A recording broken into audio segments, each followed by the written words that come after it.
Jean-Luc Reichmann bouleversé, ses très rares révélations sur le handicap de sa sœur Marie-Laure. Jean-Luc Reichmann était reçu par Yann Barthès dans l'émission Quotidien le 19 avril dernier, sur TMC.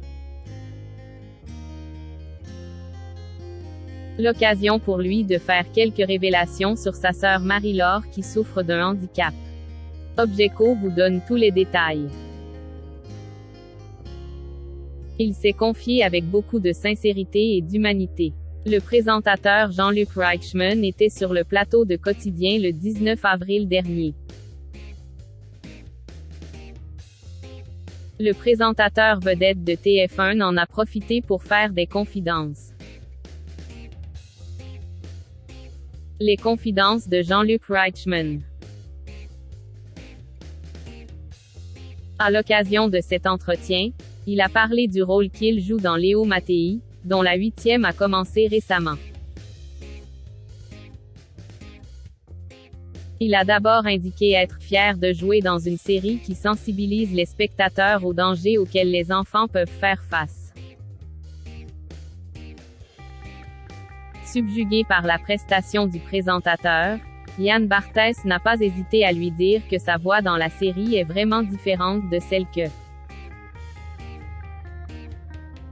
le public peut entendre tous les midis dans l'émission Les 12 coups de midi. Une remarque à laquelle Jean-Luc Reichmann a précisé que c'est sa sœur Marie-Laure, souffrant de surdité profonde, qui l'a conseillé. Elle m'a aidé à trouver le timbre juste, l'intonation juste, le juste mot également car elle lit sur les lèvres, dit-il avant d'ajouter. Elle m'a envoyé un SMS pour me dire qu'elle regardait l'émission en ce moment. Donc j'embrasse ma petite sœur Marie-Laure, finit le présentateur. Jean-Luc Reichmann, un homme engagé. Bien décidé à parler de la lutte de sa sœur, mais également de beaucoup d'autres, Jean-Luc Reichmann a alors voulu saluer les journalistes et les techniciens de Quotidien. Le motif, le sous-titrage de leur programme. Merci, votre émission est sous-titrée. Elle me l'a dit là. J'ai reçu un SMS. Elle m'a dit, en plus, c'est sous-titré, c'est super.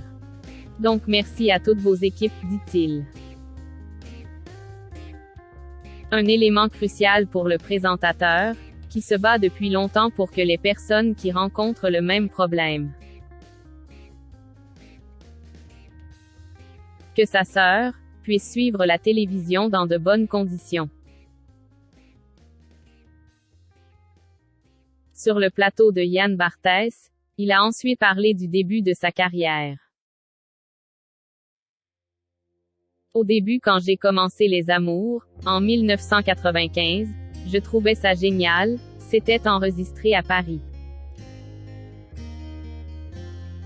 Et le premier Noël j'arrive à Toulouse car on ne prenait pas l'avion comme aujourd'hui, et je lui dis, alors ça te plaît?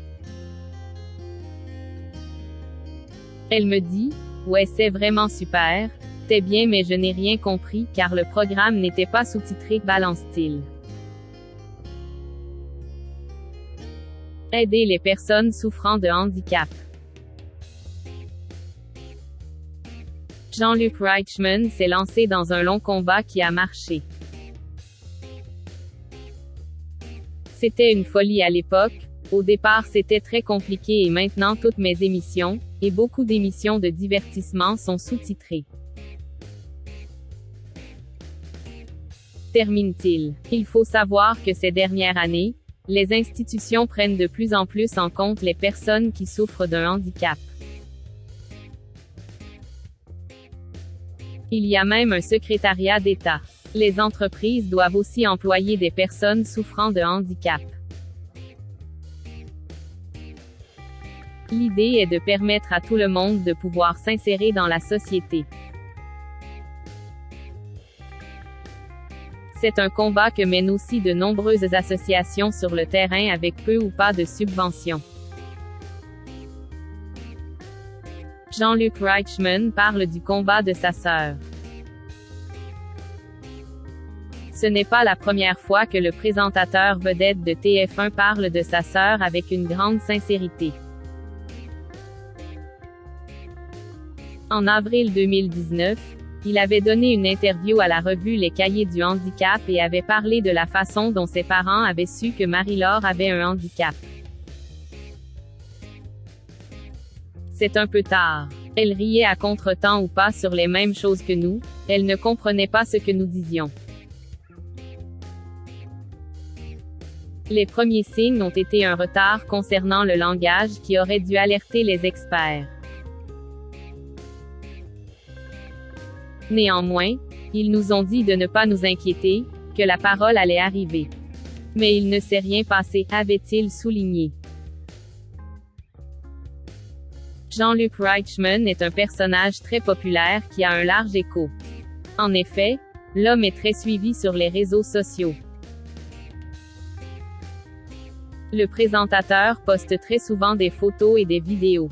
Il porte aussi des combats comme pour les droits de handicapés. L'émission qu'il anime marche très bien.